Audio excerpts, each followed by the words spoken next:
One of the few things that brought the three tribes together was by the Windigos. Just where did these creatures come from, and what's the purpose for their existence? What are the Windigos? Dating back thousands of moons ago, during the events before Equestria was founded, it was said that the Windigos feed on hate, their ability to cast snowstorms and blizzards upon the land, making it very difficult for any planet to survive without the ability to crop or harvest food for each other. Some say that Grogar was responsible for their existence, despite that knowing that Discord was portrayed as Grogar in the Season 9 finale. These creatures are not ancient, but do play an important role in the series, despite that Grogar wanted to get rid of any creature who roams the land that he wants to claim. Their whereabouts first appeared in the pre-Equestria era, where the three tribes were divided. However, due to their selfish and greedy ways, strong winds began to occur, giving a warning that the Windigos were coming. The three tribes blame each other, despite that they were responsible for the temperature to drop.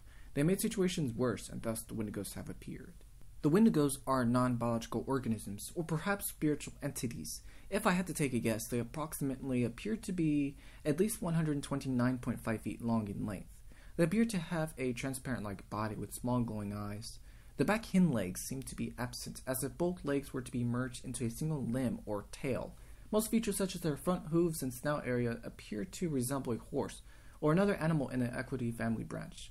They adapt to the weather as they rotate clockwise or counterclockwise. With at least 3 Windigos their size, they can cast cold weather, causing strong winds at high acceleration, more powerful than hundreds of Pegasus, creating a single tornado. This is extremely dangerous for all living organisms that reside in Equestria. Pegasus, for an example, they will be unable to fly. With the wings spread out, the body becomes more exposed to the cold temperature, and parts of the body are highly sensitive if those aren't protected with caution. Therefore, the animal, or creature in this case, are more likely to suffer with, which can cause fatal numbness or a very slow and painful death. A side note, however, the Windigos share a similar trait with the Sirens, except that they are unable to create an everlasting ice age. The difference is that the Windigos are neutral. They are not a threat to Equestria, however, something that causes them to appear only when the three tribes are in distress or dislike one another. But why is that? The first thing we need to understand is the brain. In the center of our brain is where the limbic is located. Its primary function involves motivation and emotions, which can be activated depending on the structures and the things we interact all around us. This area is also responsible for storing memories, which in this case, anger can be triggered by an event at any moment. Physiologically, when we are in a state of stress, our brain makes us believe that we are in a fight or flight situation. And throughout history, humans have dealt with these natural survival instincts. Now, of course, when a horse is upset, it begins to panic or loses control of its natural behavior.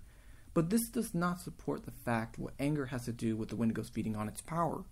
It never has been revealed, but magically what happens is when a pony loses hope and gets very angry, they are creating an invisible force.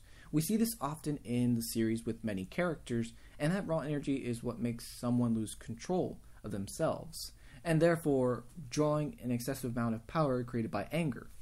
You don't need to be a unicorn to have such power. I believe that every creature has magic, and ponies just happen to have that trait, no matter if you were an earth pony or maybe even a Kirin. Now, Kirin does create power when it gets very angry and upset, but that will have to be for another video. So there you have it.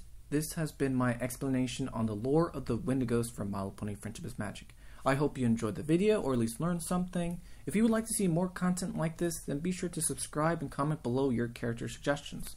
Thanks for watching. I'm Risotto, and I'll see you guys later. Peace.